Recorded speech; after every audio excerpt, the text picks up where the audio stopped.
So my name is Amy, I'm a PhD student in human biology at the University of Derby, and I work within the Human Sciences department. My PhD thesis title is looking at investigating oral human papillomavirus, or HPV, within the mouths of healthy individuals within the East Midlands of the UK.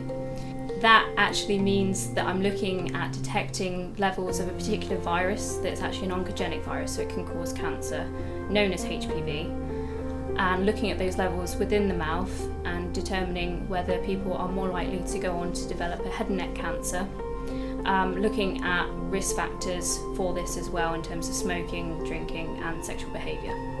For my undergraduate degree, I decided to study biology, and I chose this because I've always had an analytically wired brain. I've always had a natural curiosity, particularly when it comes to science, and in particular for me, molecular biology stood out above the rest.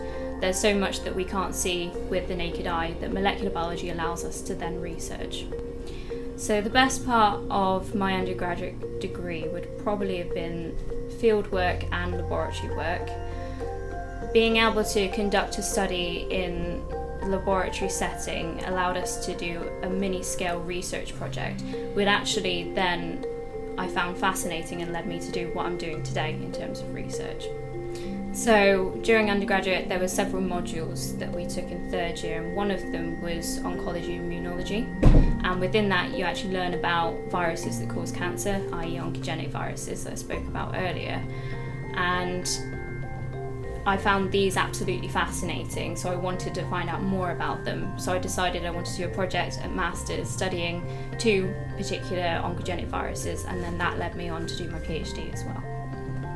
So if you are interested in this field, then I would recommend that try and get some experience if you can. It is difficult, particularly if you're younger than higher education age, to get laboratory experience, but there are some companies that will give you that experience.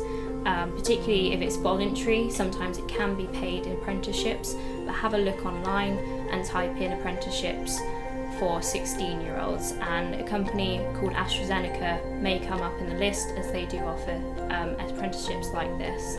I would also say that you should try and become a member of a society body online, like the Royal Society of Biology, because you can then participate in conferences and seminars, and you may find some areas of research that you're really interested through doing this. I think that university to me is a personal journey for growth, knowledge and exploration in terms of new ideas and research.